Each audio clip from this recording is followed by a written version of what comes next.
El Ministerio Apostólico Altar de Jehová de Eclesia presenta lo mejor del trigo. Apóstol Lourdes Bravo de Villar. Nuestra conferencia titula Reconociendo una iglesia madura. Vamos a ir al libro de Ezequiel, capítulo 44, verso 23. Enseñarán a mi pueblo a discernir, a comprender entre lo santo, lo consagrado, lo puro y lo profano, lo carnal, lo corrompido, y harán que ellos sepan distinguir, diferenciar entre lo inmundo, lo sucio, lo repugnante y lo limpio, lo transparente, lo cristalino. Ezequiel 22, 26 dice: sus sacerdotes han violado, han quebrantado, transgredido mi ley y han profanado, deshonrado, desacreditado mis cosas sagradas. Entre lo sagrado, entre lo consagrado, puro y lo profano, lo carnal y lo corrompido, no han hecho diferencia, no han hecho contraste. Y entre lo inmundo, lo sucio, lo repugnante y lo limpio, lo transparente y cristalino, no han enseñado a distinguir. Han escondido sus ojos de mis días de reposo y he sido profanado, deshonrado, desacreditado entre ellos. O sea que cuando el pueblo no entiende, cuando el pueblo no discierne, cuando el pueblo no es enseñado, el pueblo cae, tropieza y el nombre de Dios es desacreditado. El Señor está buscando personas que tengan un corazón íntegro, un corazón completo para Él, porque la integridad es el cimiento sobre el cual se edifica el carácter. Y una vida semejante a la de Cristo. Si en ese cimiento hay fisuras, entonces no va a soportar el peso de otros atributos propios de Cristo que deben edificarse sobre una persona. Ejemplo, ¿cómo podemos ser humildes si carecemos de la integridad para reconocer nuestras propias debilidades? ¿Cómo podemos cultivar la justicia hacia los demás si no somos totalmente honrados con nuestros tratos con ellos? ¿Y cómo podemos arrepentirnos y ser limpios si solo hablamos medias verdades? Entonces la integridad está a la raíz de toda virtud. Es por eso que Dios quiere levantar siervos, obreros, líderes, que le enseñen al pueblo la gran diferencia entre lo santo, lo consagrado, lo puro y lo profano, que es lo carnal y lo corrompido. Por eso Ezequiel 43, 33 dice: cuando acabes de expiar, vas a ofrecer un becerro de la vacada sin defecto, sin daño, sin desperfecto, y un carnero sin tacha, sin nada anormal de la manada. Es la iglesia la que fue llamada a discernir, a distinguir, a aclarar, enseñar, separar lo bueno y lo malo desde que el Señor Jesús la fundó. Y gran parte de la iglesia en general está casi ciega. ¿Por qué? Porque también parte o gran parte de sus líderes ya no quieren ser siervos, quieren ser políticos, quieren ser ricos, quieren ser los grandes líderes espirituales, líderes de red, aumentando de esa manera más la ceguera en el creyente por no discernir en las enseñanzas y en las predicaciones lo bueno de lo malo, lo santo de lo profano, mientras el pueblo sigue pereciendo por falta de conocimiento. Este es el tiempo de levantar, de alzar, de elevar la luz del Evangelio en alto. Jesús dijo que la luz que se enciende no se puede esconder debajo de un cajón, sino que tiene que ponerse en alto para que alumbre. Por eso hay que levantar y hay que elevar la luz del Evangelio a lo más alto, para que el mismo pueblo pueda ver hasta dónde ha descendido, recibiendo doctrinas demoníacas, entretenidos como cabras en congregaciones sociales, centros de entretenimiento, y no en la iglesia por la cual Cristo entregó su vida para fundar una iglesia donde las puertas del infierno no prevalecerían contra ella. Charles Spurgeon, un predicador del siglo pasado, dijo: llegará el tiempo en que se acabarán los buenos pastores y solo se encontrarán en las iglesias payasos entreteniendo cabras. Iglesia no es un edificio donde se reúnen personas. Iglesia no es tampoco un club de amigos. Iglesia no es una organización. Es un organismo donde se produce vida. Así que la palabra iglesia viene del griego eclesía, que significa literalmente los llamados de afuera. Y los llamados de afuera son personas que no están relacionadas entre ellas, personas que ni se conocen. Estaban esas personas vagando por el mundo y son atraídas por la palabra del Evangelio.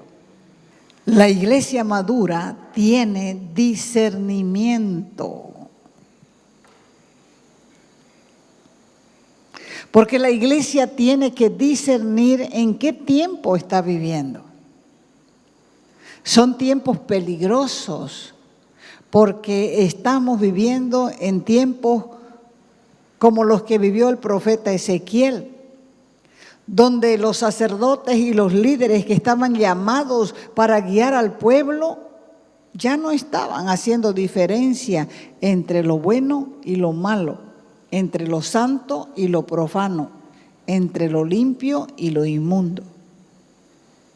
Y por esa causa, Dios prometió derramar un juicio sobre los líderes que eran los encargados de enseñar al pueblo. Ezequiel 22, 26 dice: los sacerdotes violaron, quebrantaron, transgredieron mi ley y contaminaron, infectaron mi santuario. Entre lo santo y lo profano no hicieron diferencia, ni distinguieron, ni diferenciaron entre inmundo y limpio. Y de mis días de reposo apartaron sus ojos, y por esa causa yo he sido profanado en medio de ellos. Por eso somos llamados a escudriñar las Escrituras para poder discernir entre el bien y el mal, dejando de tomar leche espiritual y aprender a comer alimentos sólidos para alcanzar la madurez. O sea que para alcanzar la madurez se necesita alimento sólido. Pasa con el creyente exactamente como el bebé. A los 5 meses el bebé comienza a comer comidas, papillas. ¿Por qué? Porque tiene que aprender a comer sólido y dejar la leche con el tiempo. Ahora, ¿qué es madurez espiritual? La madurez espiritual va en directa relación con entender la palabra. Y entender la palabra de forma profunda. Pablo fue el autor de la carta a los Hebreos. Y dice que ya son adultos cuando le escribió a los Hebreos, pero adultos que siguen tomando mamadera. Por eso en sus palabras se ve una gran desilusión. Pablo estaba desilusionado. Hay decepción en sus palabras, hay frustración a causa del poco nivel de la audiencia para entender las verdades espirituales. Y esto no es un problema de discapacidad congénita, sino voluntaria. El creyente se queda bebé cuando corta las ramas en su vida, que son los pecados visibles, y no se dan cuenta que el problema es la raíz, el pecado y las iniquidades.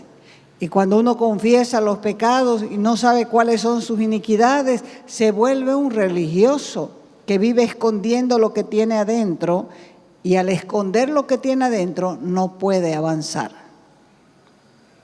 Por eso dijo el profeta Oseas: el pueblo perece por falta de conocimiento. La falta de conocimiento es ignorancia. Ignorancia en las cosas de Dios. La ignorancia y la irresponsabilidad son hermanas, porque no se puede vivir posponiendo la libertad que Cristo nos ofrece. Así que cuando la gente está detenida en su desarrollo espiritual, es por falta de conocimiento de la Escritura.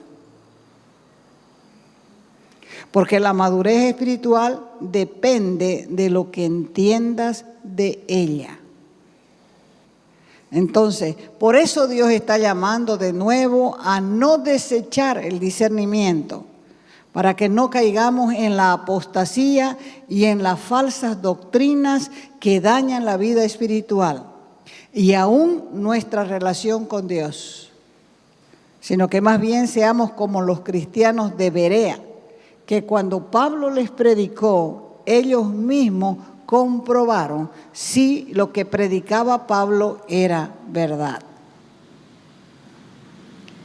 Hechos 17:10 dice: inmediatamente los hermanos enviaron de noche a Pablo y a Silas hasta Berea. Y ellos, habiendo llegado, entraron en la sinagoga de los judíos. Y estos, los de Berea, eran más nobles que los que estaban en Tesalónica, pues recibieron la palabra con toda solicitud, escudriñando cada día las Escrituras para ver si estas cosas eran así como se las predicaban. Fíjese que los de Berea no se dejaban engañar, los de Berea no se dejaban embaucar. Y aunque el apóstol Pablo era un predicador conocido, igual ellos comenzaron a estudiar con las Escrituras para comprobar si lo que les enseñaba era correcto. Y a estos la Escritura los llama nobles, que quiere decir ilustres, distinguidos. Hoy en día la mayoría recibe todo lo que le dan detrás de un púlpito. Y a los que quieren comprobar si lo que les enseñan es verdad, la mayoría los toma por criticones y murmuradores, simplemente porque no saben distinguir entre lo bueno y lo malo, entre lo que es santo y lo que es profano. Ni siquiera recuerdan que el Señor nos manda a probar los espíritus si son de Dios, porque muchos falsos profetas han salido por el mundo. El don de discernimiento de espíritu o don de distinguir los espíritus es uno de los dones del Espíritu Santo nombrados en 1 Corintios 12, del 4 al 11. Compruébelo. Cada creyente tiene una activación espiritual para un servicio específico. Nadie puede escoger su don. ¿Por qué? Porque el Espíritu reparte como Él quiere, de acuerdo a las necesidades del cuerpo. Pero cada creyente nacido de nuevo tiene cierta medida de discernimiento de espíritu. Esa medida va aumentando a medida que el creyente madura. Y de esa manera puede distinguir entre el bien y el mal, y entre lo bueno y entre lo malo. Los cristianos maduros, los que tienen discernimiento, tienen la capacidad de detectar las falsas doctrinas que han plagado la iglesia desde el primer siglo. Los que disciernen espiritualmente están familiarizados con la palabra de Dios. Ellos pueden reconocer al instante lo que es contrario a la palabra. Ellos no reciben mensajes especiales de Dios, simplemente usan la Escritura para probar los espíritus, para ver cuáles están alineados con Dios y cuáles están en oposición a Él. Por eso es que Dios otorgó a los suyos el don de discernimiento de espíritu, para ser más efectivo y poder diferenciar lo bueno de lo malo. Ejemplo, Apocalipsis 2:2. La iglesia de Éfeso fue alabada precisamente, como dice Apocalipsis 2:2, porque habían probado a los que dicen ser apóstoles y no lo son, y los hallaron, dice, mentirosos. Apocalipsis 2:14 y 15. La iglesia de Pérgamo fue reprendida porque toleraba a los que tenían la doctrina de Balaam y la doctrina de los nicolaitas, la que Dios aborrecía. La iglesia de Tiatira también fue reprendida por el Señor por tolerar las enseñanzas de una falsa profetisa llamada Jezabel. Apocalipsis 2:20. Y ahora, ¿qué es tolerar? ¿Qué es tolerancia? En otras palabras, la tolerancia es un grande pecado cuando lo que se tolera es el error y las falsas enseñanzas. No es correcto tolerar los falsos maestros, pero sí deben ser probados con la palabra de Dios y denunciarlos. Ahora, los que quieren desobedecer la palabra buscarán por todos los medios de evitar estas enseñanzas. Por eso es que Dios nos hace un llamado a la madurez bíblica. Porque la gente, cuando no quiere aprender, busca excusas, usa muletillas. No puedo aprender, no puedo, ¿qué será? Tengo dolor de cabeza. U otras muletillas, no me juzguen. Con estas palabras están tratando de impedir el ser cuestionados en sus doctrinas y prácticas sin fundamento bíblico. Pero en realidad lo que están diciendo es: no disciernan. Y eso es lo que el diablo desea. Porque cuando la iglesia pierde o no tiene discernimiento, cae inevitablemente en la apostasía. Juan 7:24 dice, no juzguen según las apariencias, sino juzguen con justo juicio. Al final, ¿qué es lo que dice la Escritura? ¿Que no juzguemos o que juzguemos? Ahorita vamos a ver. Esto quiere decir que cuando juzguemos, lo hagamos con pruebas, con evidencias. Por ejemplo, un falso maestro solo se lo puede conocer por lo que enseña y por su estilo de vida y testimonio, las dos cosas. Porque si no hay estilo de vida y testimonio, la enseñanza puede parecer correcta, pero no es. Desde el punto de vista jurídico, juzgar significa hacer justicia. Y para juzgar hay que recolectar información, pruebas, datos, testigos, para poder emitir un veredicto de acuerdo a una ley previamente establecida. Entonces, tal palabra viene del griego krinos, que significa distinguir, separar, diferenciar, escoger, interpretar y resolver. Entonces, desde el punto de vista jurídico, el juez no puede juzgar bajo sus propias convicciones. ¿Por qué? Porque hay una ley. Y esa ley se debe guardar. Y el juez la debe guardar, también la debe guardar. Porque si no, el juez comete prevaricato. Por lo tanto, el juez no puede dictar una sanción contra la misma ley. El juez tiene que ser conocedor de la ley para poder emitir una sentencia. Porque imagínese un juez que termine perdonando al culpable y condenando al justo, con la ley en la mano.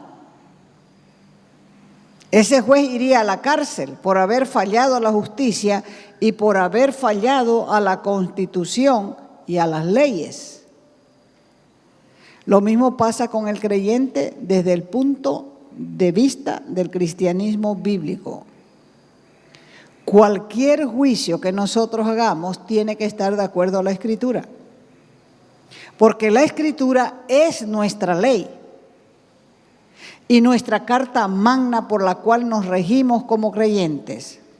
Pero si no nos basamos a la palabra de Dios para hacer algún juicio, podemos caer en pecado. Así como el juez natural comete prevaricato. Lo que no se debe juzgar es el corazón de nadie, la apariencia, porque eso le corresponde solo a Dios.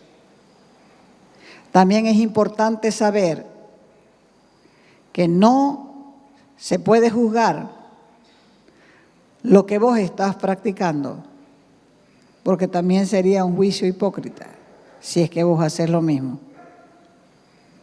Romanos, capítulo 2, verso 1.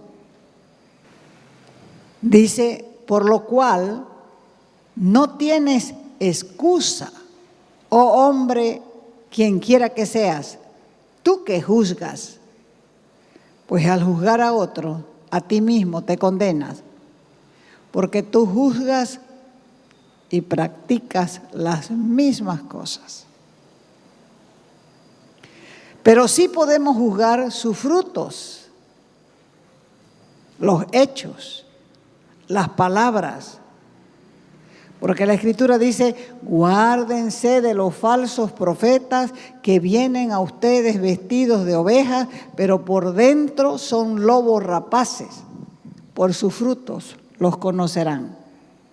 ¿Acaso se recogen uvas de los espinos o higos de los abrojos? Lo mismo el apóstol Pablo lo aclara cuando hace la siguiente declaración en 1 Corintios capítulo 6, del 2 al 5. ¿O no saben que los santos han de juzgar al mundo?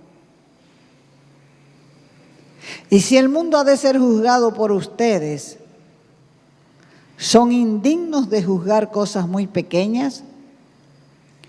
¿O no saben que vamos a juzgar a los ángeles? ¿Cuánto más las cosas de esta vida? Y si pues tienen juicio sobre cosas de esta vida, ponen para juzgar a los que son de menor estima en la iglesia. Para avergonzarlos, lo digo. Pues ¿qué? ¿No hay entre ustedes sabio, ni aun uno, que pueda juzgar entre sus hermanos? Entonces está claro que sí podemos juzgar, discernir, probar los espíritus y señalar el pecado siempre y cuando todo se haga desde una visión bíblica e imparcial. No se puede combatir el pecado si no se predica la verdad. Por eso Dios hace una advertencia a todo el que quiere detener la verdad. Romanos 1:18 dice, porque la ira de Dios se revela, quita la máscara, se deja ver desde el cielo contra toda impiedad, irreverencia, apostasía, desacato e injusticia e ilegalidad de los hombres que detienen con injusticia, con infamia y desprecio la verdad. Dios combate el pecado, pero ojo aquí, primero lo hace con su pueblo. Primero lo hace con su pueblo. Primera de Pedro 4:17. Porque es tiempo de que el juicio de Dios comience por la casa de Dios. Y si primero comienza por nosotros, ¿cuál será el fin de aquellos que no obedecen el evangelio de Dios? Según la Escritura, la iglesia fue levantada para enseñar la doctrina bíblica, a fin de que podamos ser arraigados en nuestra fe, a fin de que ya no seamos niños fluctuantes, llevados por doquiera de todo viento de doctrina, por estratagemas de hombres que para engañar emplean la astucia, las artimañas del error.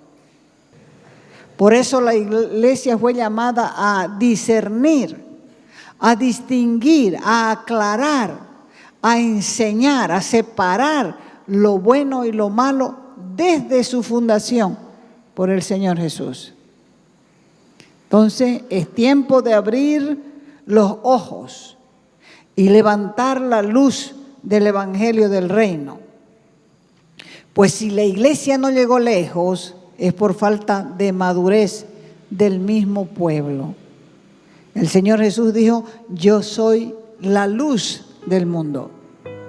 El que me sigue no andará en tinieblas, sino que tendrá la luz de la vida. Esta es nuestra generación. Esta es la generación que nosotros tenemos que impactar con el mensaje. Nosotros necesitamos leer la Escritura. Nosotros necesitamos conocer la ley de Dios. Nuestra carta magna es la Escritura. Y a medida que nosotros conozcamos la palabra, vamos a poder alumbrar a otros, enseñar a otros, alertar a otros. Y ellos mismos después nos van a agradecer. Dios nos está llamando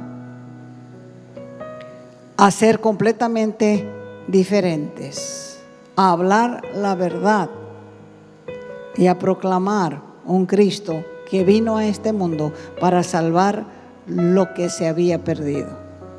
Y como ya empezó con nosotros, eso mismo que hemos experimentado, podemos hablarle a los demás.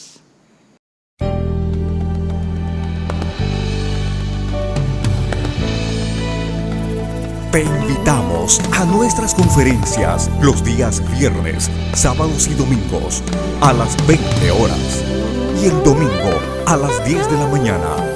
Calle Nicolás Suárez, esquina Félix Pinto,